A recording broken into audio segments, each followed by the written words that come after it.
আসসালামু আলাইকুম।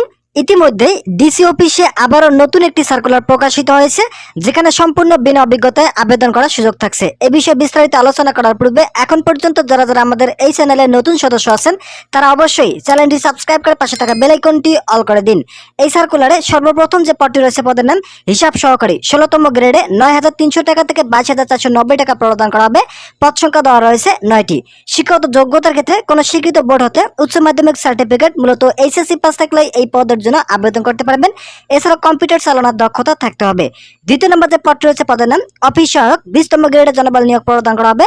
৮,২৫০ টাকা থেকে ২০,০১০ টাকা প্রদান করা হবে। পদ সংখ্যা নির্ধারণ করা হয়েছে ৩৩টি। এই পদের জন্য শুধুমাত্র এসএসসি পাস থাকলে আবেদন করতে পারবেন। এছাড়াও তফসিল পাস অনুযায়ী গৃহীত পরীক্ষায় উত্তীর্ণ হতে হবে। তৃতীয় নম্বর যে পদটি রয়েছে, পদের নাম বয়ার, গ্রেড ২০। এই পদের জন্য বেতন স্কেল নির্ধারণ করা হয়েছে ৮,২৫০ টাকা থেকে ২০,০১০ টাকা প্রদান করা হবে। পদ সংখ্যা রয়েছে একটি। এই পদের জন্য শুধুমাত্র এসএসসি পাস থাকলে আবেদন করতে পারবেন। চতুর্থ নম্বর যে পদটি রয়েছে, পদের নাম নিরাপত্তা প্রহরী, ২০তম গ্রেডে জনবল নিয়োগ প্রদান করা হবে। এই পদের জন্য ২২ জন জনবল নিয়োগ প্রদান করা হবে। শুধুমাত্র এসএসসি পাস থাকলে এই পদের জন্য আবেদন করতে পারবেন। এছাড়াও সুস্বাস্থ্যের অধিকারী হতে হবে এবং তফসিল পাস অনুযায়ী গৃহীত পরীক্ষায় উত্তীর্ণ হতে হবে। পঞ্চম নম্বর যে পদটি রয়েছে, পদের নাম পরিচ্ছন্নতা কর্মী, ২০তম গ্রেডে জনবল নিয়োগ প্রদান করা হবে। পদ সংখ্যা রয়েছে 18টি। এই পদের জন্য যাদের শুধুমাত্র জুনিয়র স্কুল সার্টিফিকেট, মূলত জেএসসি পাস রয়েছে, তারা আবেদন করতে পারবেন। এছাড়াও তফসিল পাস অনুযায়ী গৃহীত পরীক্ষায় উত্তীর্ণ হতে হবে। ষষ্ঠ নম্বর যে পদ রয়েছে, পদের নাম মালি। এই পদের জন্য শুধুমাত্র একজন জনবল নিয়োগ প্রদান করা হবে এবং অষ্টম শ্রেণী পাস থাকলে আবেদন করতে পারবেন।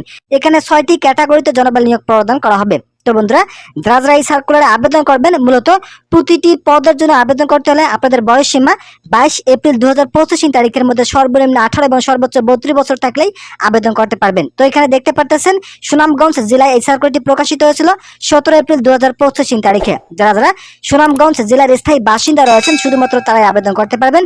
শুধুমাত্র সুনামগঞ্জ জেলার স্থায়ী বাসিন্দারা সম্পূর্ণ বিনা অভিজ্ঞতায় শুধুমাত্র অনলাইনের মাধ্যমে আবেদনটি সম্পন্ন করতে পারবেন। আগামী 23 এপ্রিল 2025 তারিখ পর্যন্ত আবেদন করার সুযোগ থাকছে। অনলাইনের মাধ্যমে আবেদন করতে হবে। আগামী 23 এপ্রিল 2025 তারিখ সকাল 9 ঘটিকা থেকে 13 মে 2025 তারিখ বিকাল 5 ঘটিকা পর্যন্ত আবেদন করতে পারবেন।